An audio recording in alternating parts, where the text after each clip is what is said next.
Ayaw mo bara. Okay naman, masaya. One word that describes Your era right now. So for me, my one word is empowered era.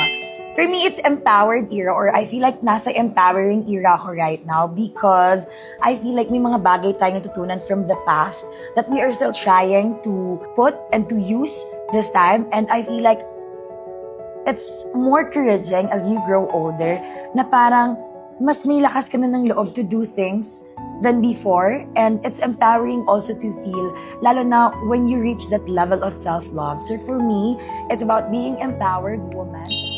Soft era. Bakit? Kasi as a woman, kailangan kalmado ka lang, kailangan go with the flow. Enjoy mo lang every moment of your life. Yan. Nasa career era ako ngayon dahil syempre as we age, no, mas nagpo-focus tayo ngayon sa mas marami tayong responsibility sa buhay. So kaya focus tayo sa career era and also para sa family and para sa future. Is go with the flow era. Bakit? Kasi for me, dapat kung ano man ang ibigay sa yung mga challenges, may mga problema ka sa mga bagay-bagay, and then syempre pagkatapos nun, magiging masaya ka kasi may blessing. Dapat always go with the flow tayo. Dapat hindi tayo nagsistress. Pwede ma-stress, pero not too much stress to the point na malulunod tayo. So ako, I'm in that era right now where I let things flow and let God handle the rest. Chanan! Career-focused era. For the past 3 years. For many years na. Oo, kasi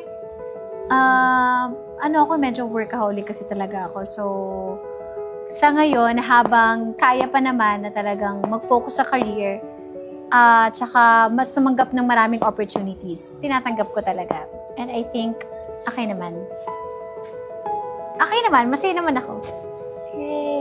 Happy Women's Month!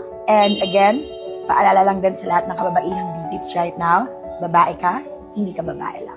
Hashtag, her era. Happy Women's Month! Hashtag her era. Happy Women's Month! Happy Women's Month, everyone! Hashtag her era. Happy Women's Month, P-Peeps!